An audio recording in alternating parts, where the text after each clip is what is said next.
뱀파이어의 모델이 된 역사적 인물에 대해서 살펴보도록 하겠습니다.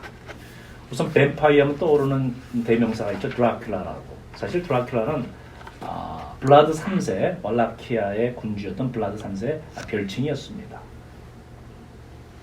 그 별칭이 블라드 드라큘라가 된 이후에는 그의 아버지의 역할이 컸던 것 같습니다. 블라드 3세의 아버지는 블라드 2세라고 하는데 그도 역시 왈라키아의 군주였습니다. 그는 용 기사단의 일원으로서 스스로 드라큘이라고 지칭했습니다. 드라큘은 원래 루마니아어로 용이란 뜻입니다.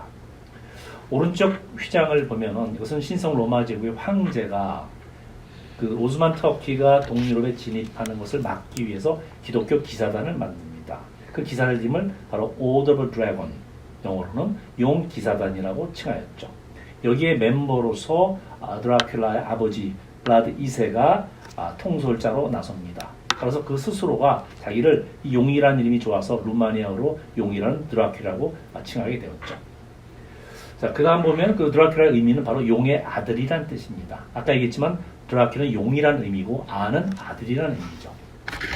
그래서 그는 스스로를 드라큘라라고 칭하기도 했습니다. 왜냐하면 자기는 아버지의 이름을 따서 드라큘라라고 이름을 줬고 아마 그걸 자랑스럽게 생각했던 것 같습니다. 근데 바로 이 그 별칭인 드라큘라를 가지고 19세기 영국 소설가 브람 스토커가 드라큘라라는 소설을 쓰면서 여기에 뱀파이어로 이 작품에 설정을 한 것이죠. 그것이 오늘날 그가 뱀파이어의 대명사처럼 된 것이 바로 그런 이유입니다. 요한계시록 12장에 등장하는 붉은 용은 사탄을 상징하는데요. 어떻게 기독교 기사단의 이름에 드래곤이라는 이름을 붙이게 되었을까요? 저도 이 기사단의 이름을 처음 들었을 때 조금 의문이 생겼거든요. 근데 왜냐하면 동양에서는 이 드래곤이라는 게 좀 신성한 동물로 간주가 되잖아요. 근데 서양에서는 뭐 악마, 이불 뭐 이런 걸 이제 상징하는 것을 알고 있는데, 근데 아마 기독교 입장에서 봤을 때 이슬람교는 이제 이교도잖아요. 어떻게 보면 악의 무리. 그래서 이들을 뭐 처단한다라는 의미에서 아마 이름에 드래곤 뭐 그 명칭을 넣지 않았을까 한번 유출해 봅니다. 박사님의 말씀이 일리가 있는 것 같아요. 서양 기독교 전통에서 용은 동양에서처럼 신성한 동물로 여기지는 않았어요. 용이 아마 다른 종교를 상징했을 것 같아요.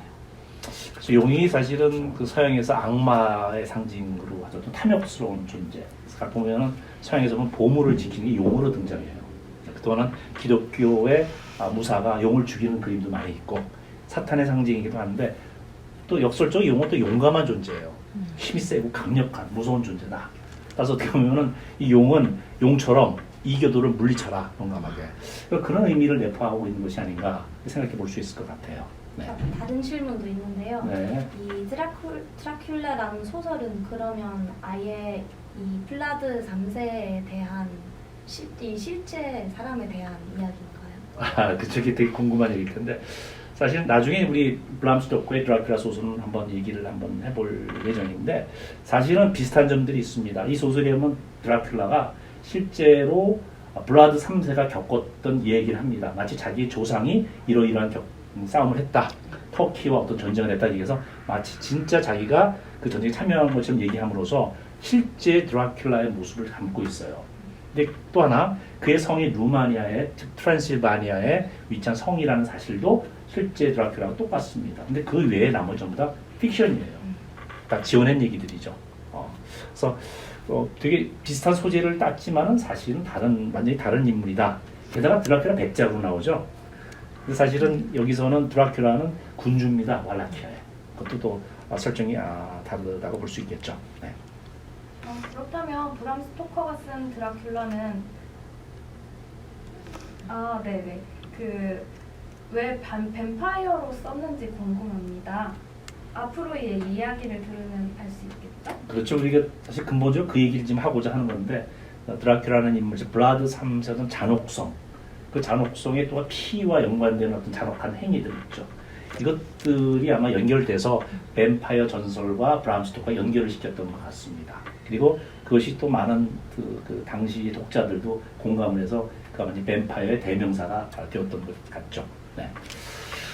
다음에 한번 이어서 한번 넘어가게 그러죠. 그럼 그가 왜 이런 그 뱀파이어의 모델이 될 수 있는가? 그래서 우리 블라드 3세의 생을 한번 알아봐야 될 것 같아요. 그러기 위해서 우선 그가 살았던 시대에 대한 이야기, 왈라키아에 대한 얘기를 좀 하면서 우리가 추후에 그 얘기를 같이 자세히 논해보기로 하죠.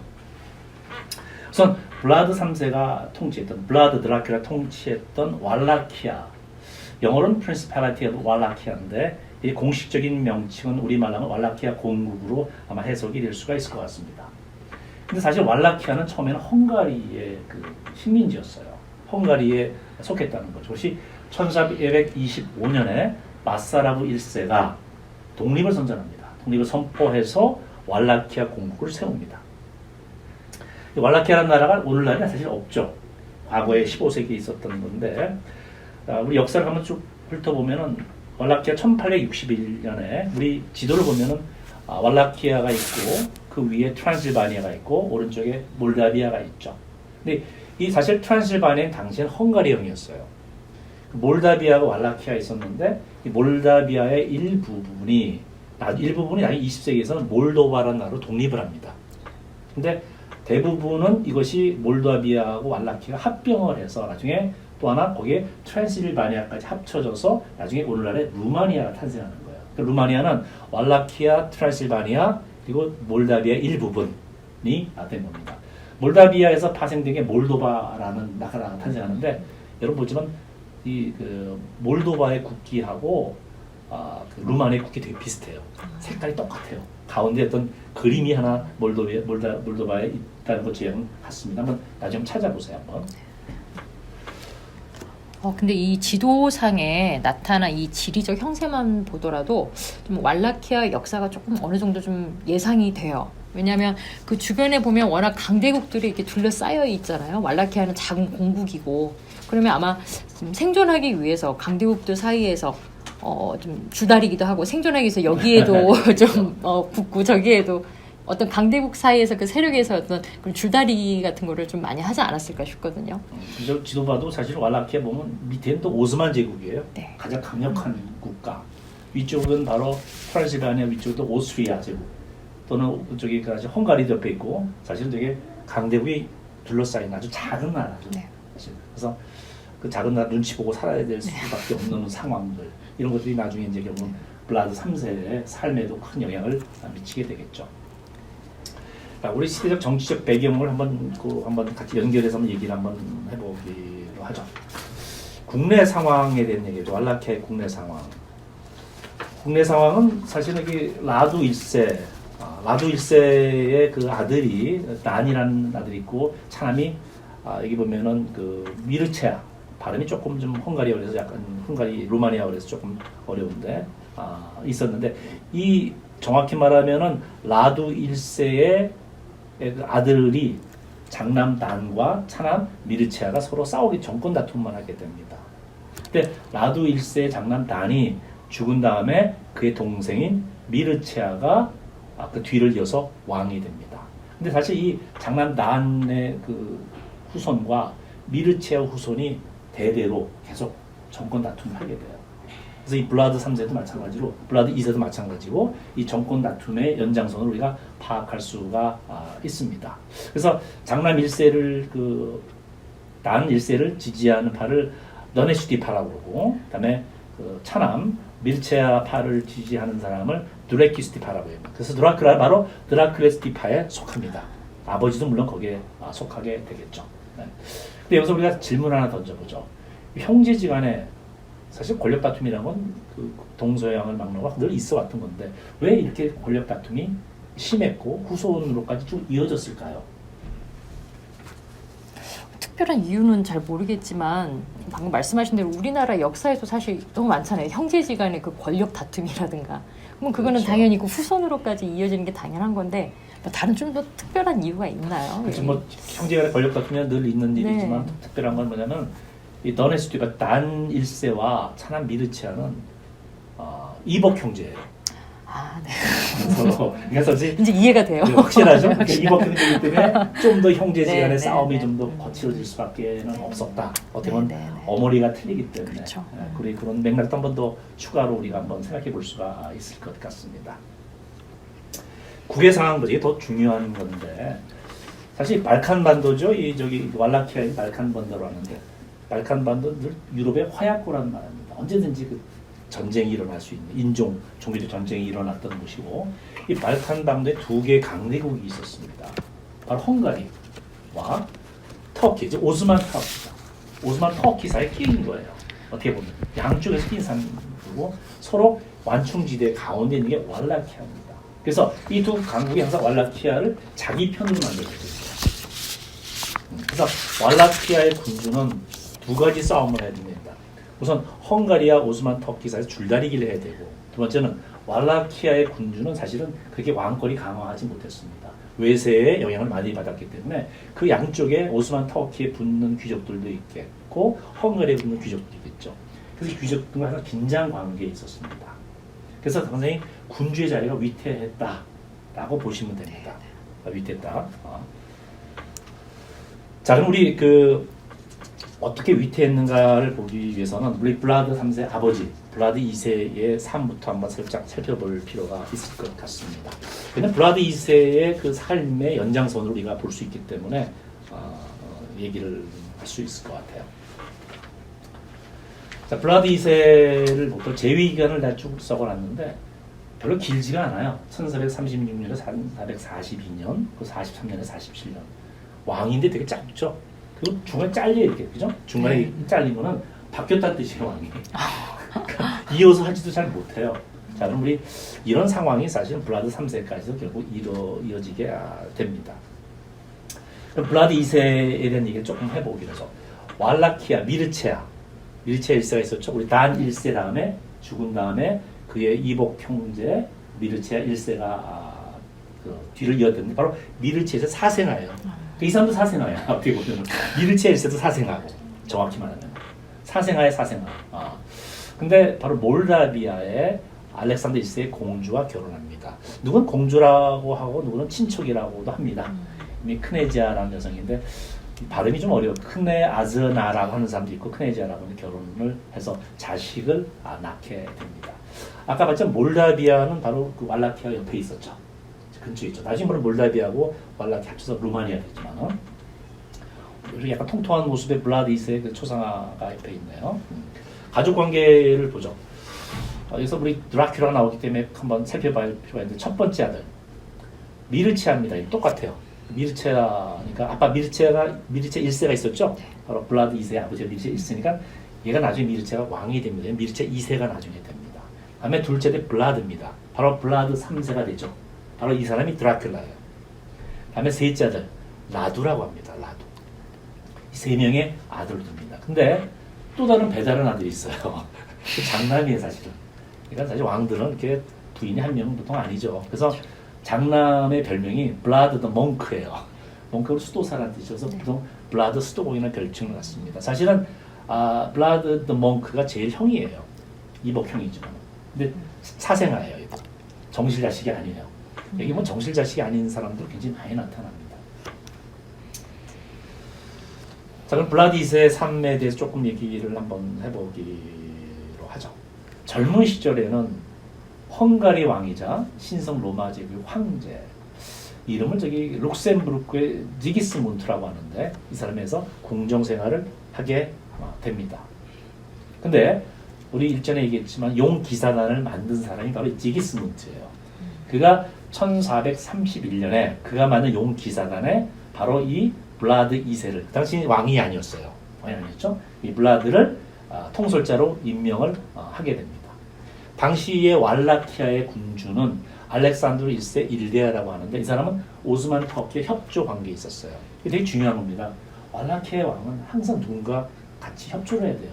그러니까 이 사람 역시 헝가리 편에 붙을 것인가 아니면 바로 이 오스만 제국에 붙을 것인가 항상 생각했겠죠. 근데 약간 알렉산드 1세 알데아는 오스만 터키 쪽으로 좀 쏠렸던 것 같아요. 그래서 그 협조 관계에 있었다라고 보면 됩니다. 블라드 2세는 젊은 시절 왜 헝가리 궁정에서 보냈을까요? 뭐 추측컨대 보면 지금 이 오스만 터키뿐만 아니라 헝가리도 보면 이 왈라키아의 어떤 군주를 정하고 그렇게 그걸 통해서 좀 어떤 영향력을 좀 발휘하고 좀 어느 정도 좀 지배를 좀 하려고 했던 것 같아요. 그렇게 따지면은 이 블라드 2세를 좀 군주로 세울 어떤 걸 생각을 하고 헝가리로 불러들여서 거기 헝가리 국가의 어떤 문화라든가 종교, 정치 이런 걸 좀 배우게 하려고 하는 게 아니었을까? 네. 네.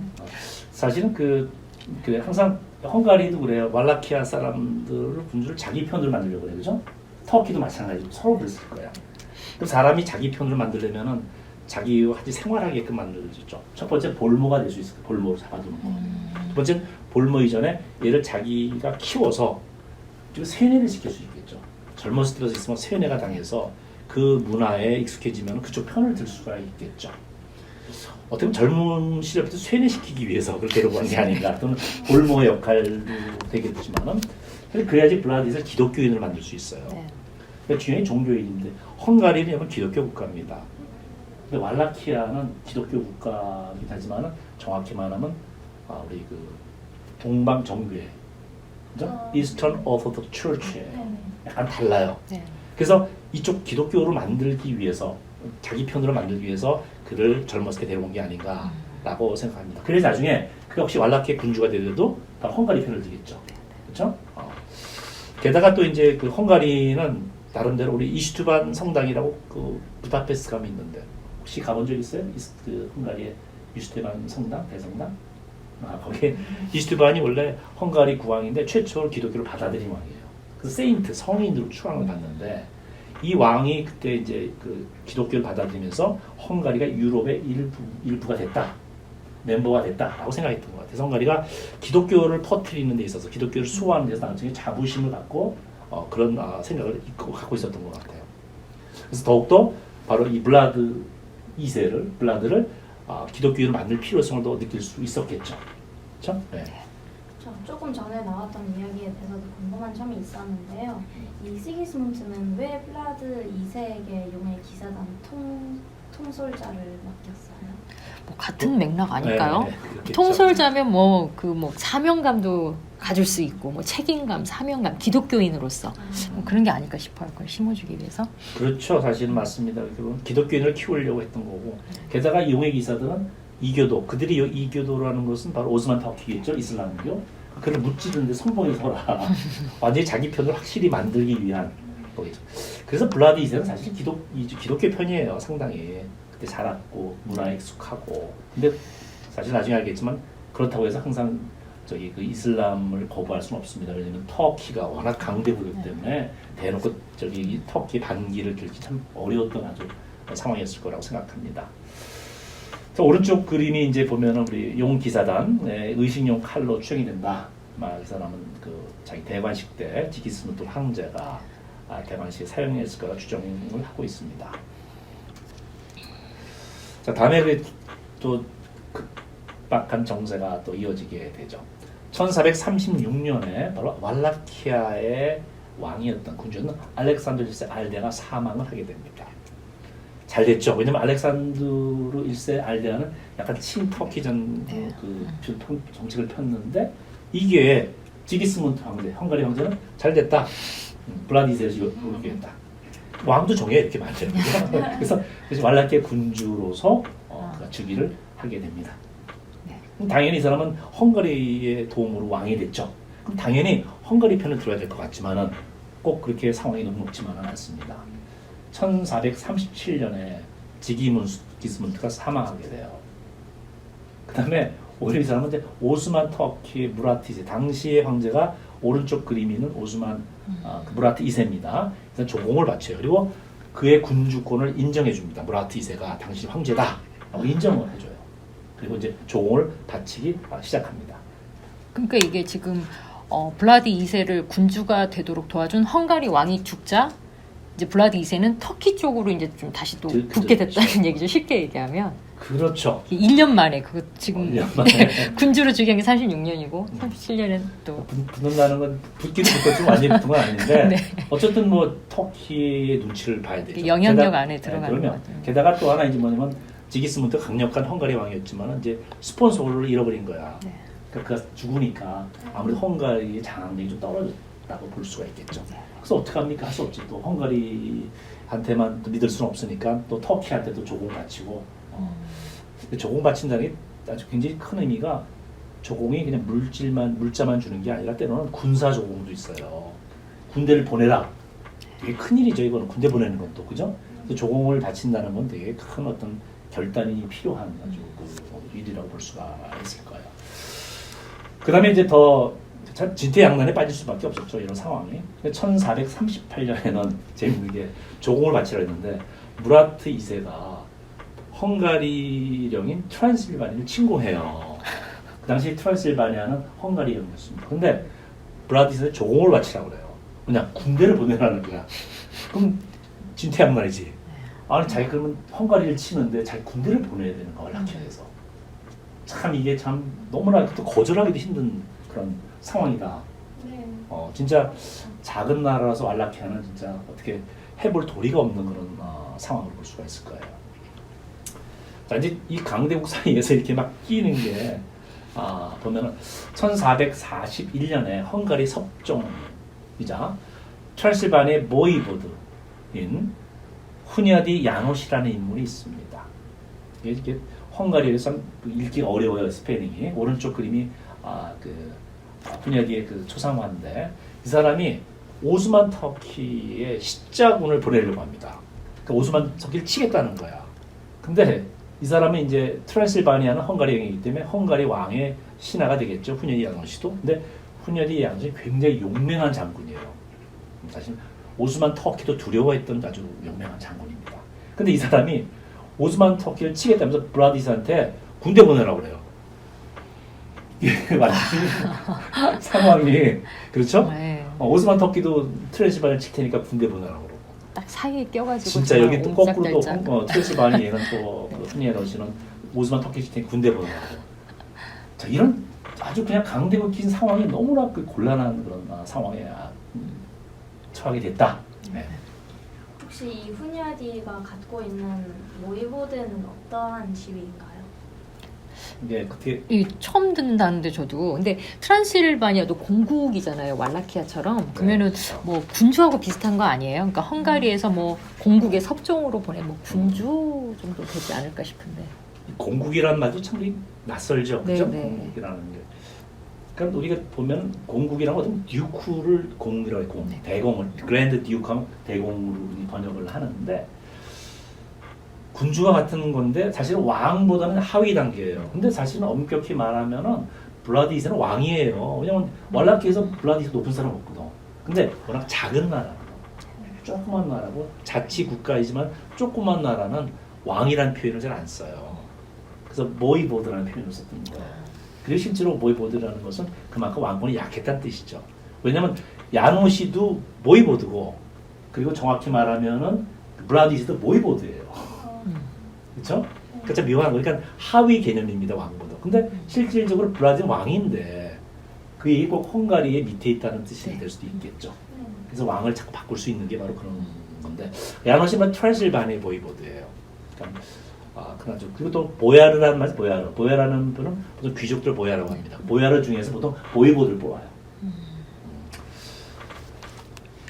하여튼 다음에 이 양쪽에서 이렇게 끼게 되는데 1442년에는 무라트 2세 터키 블라드 2세하고 그의 두 번째 아들 드라큘라 어떻게 블라드죠? 두 번째 동안 세 번째 라두를 터키의 에디르네로 부릅니다. 그 당시 그 터키의 수도 캡탈스의 에디르네였어요. 원래는 이 부른 다음에 감금을 해버려요. 꼼짝 못하게. 그 사이 어떻게 되면 결국은 아버지와 둘째, 셋째 아들이 떠났으니까 첫째 아들 미르치아가 남았죠. 첫째 아들 드라큘의 그 첫째 아들이 바로 미르치아 2세로 즉위를 하게 됩니다. 예. 혹시 부금이 그 당시에 흔한 일이었나요? 정치적 볼모는 당시에 되게 어느 시대나 국가에도 많이 나타나죠. 그렇죠? 그러니까 말 잘 들어라. 대신 네 아들 보내라. 아들 보내고 너 우리 편 안 들면은 네 아들을 혼내겠다. 이런 아마 협박이 됐겠죠. 그래서 그런 일은 되게 흔한 일이고 그건 서양에서도 있지만 동양에서도 흔했던 일일 거예요. 우리나라 역사에도 그런 것들이 사실 있었고, 그죠? 다음에 우리 계속 이어보죠. 1443년에 훈현이 야노시가 왈라키아를 침공하게 됩니다. 그리고 단 2세의 아들, 아까 했지만 단 1세의 후손들하고 그죠? 아까 미르치아 후손들하고 싸운다 했죠. 이번에는 그 블라드 2세는 그 미르치아 쪽 후손인데 거꾸로 단 2세의 아들, 바로 바사라브인데 바사라브 2세를 즉위를 시켜요. 반대파를 집어넣은 거죠. 그게 이제 결국 어떻게 됩니까? 블라드 2세는 사실 헝가리가 아니라 그 오스만 터키에 지금 감금돼 있죠. 술탄한테 맹세해요. 당신은 신하가 되겠다. 난 풀어달라. 대신 군대를 달라. 왜냐면 바라사브 2세를 물리쳐야 되니까. 그래서 이제 헝가리에 의해서 왕이 된 바살라브를 물리치기 위해서 터키군을 데려와요. 그리고 그 들어가서 왈라키아 군주로 복귀를 하게 됩니다. 참 보면 왔다 갔다 하죠. 그래서 블라드 2세는 1446년에 터키와 평화협정을 맺고 또 하나 터키의 왕한테 해마다 공물을 약속해요. 그리고 당신이 나의 진정한 왕이다 라고 인정을 하게 됩니다. 그 1447년에 결국 이제 블라드 2세는 다시 터키의 도움으로 왕이 됐기 때문에 친터키 정책을 피겠죠.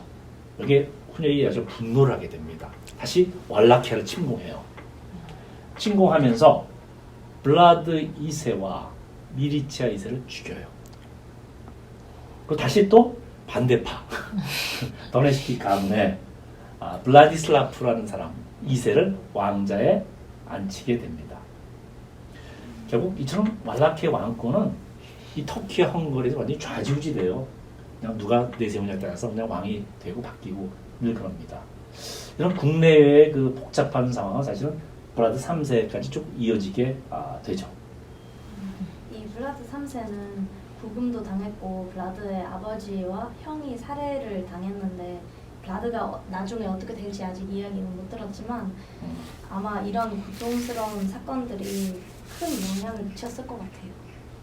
네, 저도 그렇게 생각하는데 블라드 3세가 자신의 아버지 블라드 2세는 그동안 함께 그 후녀디 야노시와 전쟁을 함께 나갔었잖아요. 근데 그 동료 같았던 후녀디가 오히려 터키의 그 편을 들었다는 이유로 그 아버지를 죽였을 때 사람에 대한 신뢰를 잃을 정도로 이렇게 트라우마가 생겼을 것 같아요. 그렇죠. 사실 어떻게 보면 참그 블라드 3세 드라큘라는 참 불운한 삶을 살았죠, 그죠? 볼모 어렸을 때부터 볼모가 됐고 형제도 잃고 그리고 아버지도 살해를 당하고 어떻게 보면 사람에 대한 아마 믿음, 신뢰가 아마 깨졌을 것 같아요. 아무래도 그 성격이 큰 영향을 미쳤겠죠. 이런 어떤 상황들이 역사적 정치적 상황들이 미쳤을 것 같아요. 근데 이제 우리가 여기서 하나 더 얘기를 한번 해보죠. 근데 그래서 후녀디가 그 왈라키아를 치면서 미르치아 2세하고 블라드 2세를 아주 잔인하게 죽입니다. 어떻게 잔인하게 죽이냐면 미르치아는 뜨거운 인두로 눈을 찢어요. 그리고 산채로 화형을 시켰어요. 그러니까 너무 잔인하게 죽였고. 근데 왜 이토록 물론 이제 정권을 이제 다른 사람을 바꾸기 위해서 죽였겠지만 굳이 그렇게 잔인하게 죽일 필요는 없었는데 왜 그렇게 잔인하게 죽였을까? 무슨 원한 관계가 있나? 그렇죠? 원한이 아니면 그렇게 죽일 수가 없을 텐데 라고 생각해 볼 수 있을 거예요. 사실 그 원인은 우리 따져보면 역사적으로 그 이전에 있었던 바르나 전투에까지 우리가 그 이유를 찾아볼 수가 있습니다. 사실 1444년에 바르나 십자군이 결성됩니다. 헝가리의 왕이 오스만 터키의 세력을 막기 위해서 십자군을 만듭니다. 헝가리 십자군을 만들어요. 근데 헝가리 십자군의 사령관이 바로 후녀디예요. 후녀디인데 그 당시 블라드 2세한테 왈라키아에 이 십자군에 함께 하자고 그래요. 근데 그 당시에 보면은 그때 누가 있었냐면 아들들이 전부 다 터키에 잡혀 있었어요. 그러니까 블라드 2세가 자기가 아들들이 있는데 어떻게 참가할 수 있는가? 그래서 자기 아들 미르치아를 대신 참가하게 해요. 근데 이 전쟁에 반대했어요. 그럼 자기 너무나 그 열세고 싸워서 승산도 없고 게다가 그쪽으로 자기가 합류할 수도 없었기 때문에. 근데 이 바르나 전투, 바르나 십자군이 그 대패하고 말아요. 후녀디가 크게 졌어요. 근데 줄 때 도망칠 때 왈라키아를 통해 도망칩니다. 그때 블라드 2세가 아들 미르치아 2세와 같이 이 사람을 잡아요. 체포해요. 감옥에 집어넣어요. 그리고 책임이 뭐 당신이 이 전쟁을 일으켰다. 책임 추궁을 해요. 그런데 나중에 풀어주는데 사실은 이때 후녀디가 큰 어떤 정치적인 어떤 딜레마에 빠지게 됩니다. 나중에 헝가리 가서도 책임 추궁당해요. 심지어 사형 선고를 당해요. 이 후녀디가. 근데 후녀디가 그동안 업적을 많이 쌓았기 때문에 죽이진 않아요. 풀어주는데 어쨌든 그때 자기가 당한 수모를 후녀디는 기억하고 있는 거야. 그래서 이때 정권 교체를 위해서 왈라키아를 침공했을 때 47년에 1447년에 그들 죽일 때 너무나 잔인하게 죽였다. 그래서 거기서 아마 추론을 한번 해볼 수 있을 것 같아요. 이 역사가 참 아이러니의 연속들인 것 같아요. 왜냐하면 지금 블라드 2세는 어떻게 보면 헝가리의 도움으로 군주가 됐잖아요. 근데 그렇죠. 결국은 헝가리에 결국은 또 살해당하게 되고 이거를 모두 겪었던 그 블라드 3세는 당연히 헝가리에 앙심을 품었을 것 같은데 그렇다고 오스만 제국에도 좋은 감정은 없었을 것 같아요. 왜냐하면 어린 시절 라두랑 아버지랑 그렇죠. 또 감금을 당했었잖아요. 그러면은 정말 이 블라드 3세는 정말 앞으로 어떤 정치적, 외교적 노선을 취했을지 사실은 좀 굉장히 궁금하거든요. 정확히 말하면은 블라드 3세 드라큘라가 양쪽 다 싫겠죠. 그렇죠. 네. 누구 좋은 게 뭐 있어? 헝가리도 분노에 찼겠고 헝가리에 대해서도 그렇죠. 네. 또 하나 이 오스만 터키에 대해서 그랬겠고 사실은 아무 편 들고 싶지 않지. 근데 너무나 약소 국가이기 때문에 네. 어쩔 수 없는 상황이죠. 그러니까 두 나라 모두한테 원한이 있었을 거예요, 그죠? 아버지를 헝가리는 아주 너무나 잘해 주셨고 이제 볼모를 갔었고. 근데 두 강대국 중에 하나를 선택할 수밖에 없습니다. 반드시. 그렇죠? 근데 결국은 나중에 살펴보겠지만 그가 선택한 나라, 그 편을 든 궁극적으로 편을 들고자 했던 나라는 헝가리예요. 그럼 왜 헝가리 편을 들었을까? 궁극적으로. 첫 번째 뭐냐면은 블라드 3세 즉 드라큘라는 기독교인이에요. 엄격히 말하면은 동방 종교의 Eastern Orthodox Church입니다. 그래도 여전히 기독교와 가깝죠. 가톨릭과 기독교인이었다는 사실이 있겠고 두 번째 그가 두 명의 아내가 있습니다. 이제 동시에 있는 게 아니라 첫 번째 아내가 죽은 날 두 번째 아내를 맞았는데 그 두 명의 아내 다가 헝가리 여자예요. 재밌는 얘기 해볼까요? 첫 번째 아내는 누구냐면 후녀디 야노시의 딸이에요. 아 정말요? 딸이야. 한마디로 장인이라고 장인. 근데 그의 사생아 딸이에요 또. 네. 그 두 번째 부인은 나중에 이제 죽은 다음에 결혼하게 되는데 이것도 나중에 후에 얘기를 하겠지만 두 번째 딸은 그 후녀디의 둘째 아들이 나중에 마차시 1세가 됩니다. 마차시라는 왕이 돼 헝가리에. 그의 커즌이에요. 때로는 시스터라고 하는 사람도 있어요. 그러니까 헝가리 왕족과 다 결혼한 거야. 그러니까 헝가리 편을 들 수밖에 없다. 그러면서도 또 헝가리 항상 긴장감이 항상 있죠. 어떻게 보면 참 이게 서로 피로 이어지지만 사실 꼭 우방은 아니에요. 참 보면 기구한 운명의 사람이다. 이 결혼도 자기가 선택하지는 않았어요. 헝가리 여자가 하고 싶어 한 게 아니야 사실은.